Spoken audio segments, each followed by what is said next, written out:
In this video I will talk about solid disk and its angular SHM. Solid disk and angular SHM. Suppose that a solid disk is suspended from a spring like this. There is a spring and there is a solid disk like this. It is getting suspended with the help of a spring which has mass m. So disk has mass m, this spring is massless. Now this system can have two choices of oscillations. One is pretty simple, straightforward in vertical manner. So if that is happening, so this is the system like in vertical plane. If it is oscillating in vertical plane, then it will be simply the situation of small block and spring system. And if it is oscillating like this, then we can easily see that the time period will be is equal to 2 pi under root of m by k, where k is the spring constant, right?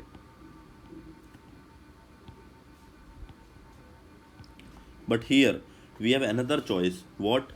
This is not oscillating in vertical direction. What we have done, this is the point, and we actually rotated this rod with certain angle theta. Okay, so what I'm trying to say, this is the rotation is happening here. So basically what I'm trying to suggest here, you see the diagram. So this is the front view. I am seeing from the front.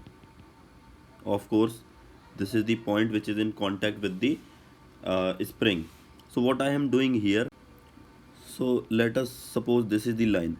What I have done, I rotated this point up to a certain angle theta.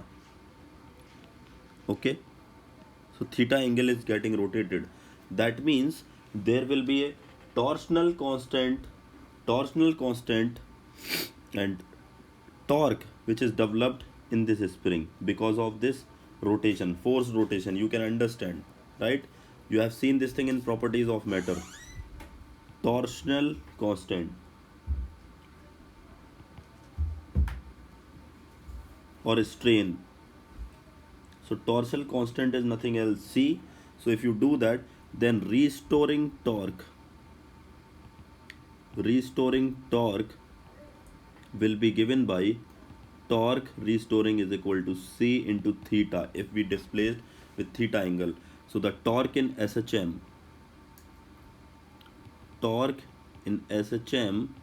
is given by torque is equal to minus restoring torque. This is minus C theta, we have seen it, and that's why the time period of the oscillation is given by t is equal to 2 pi under root of I by C. I will be the moment of inertia.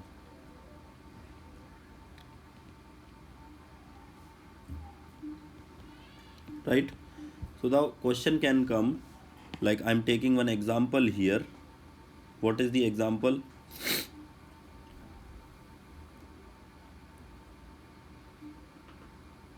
So the example is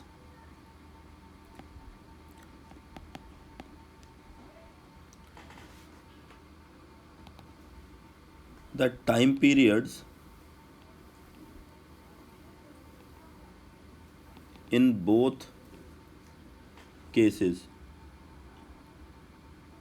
are same, which I explained earlier. Question can be here, find out the radius of the disk while assume mass m, force constant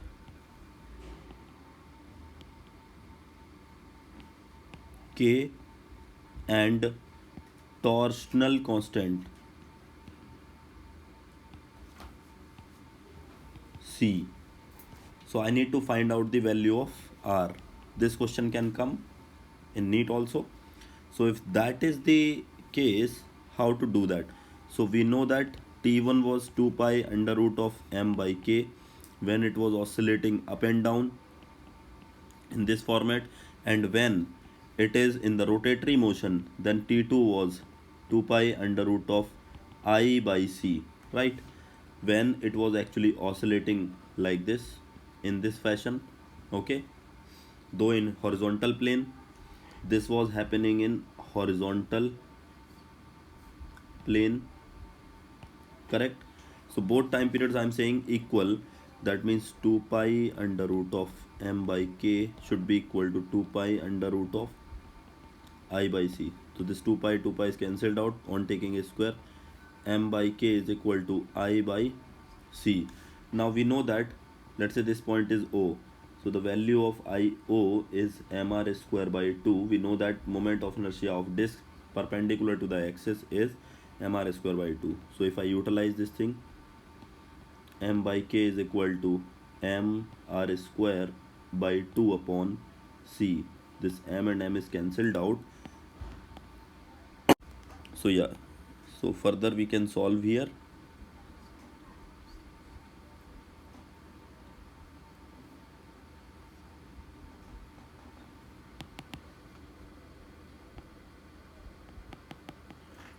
So this will be giving us finally this r square here.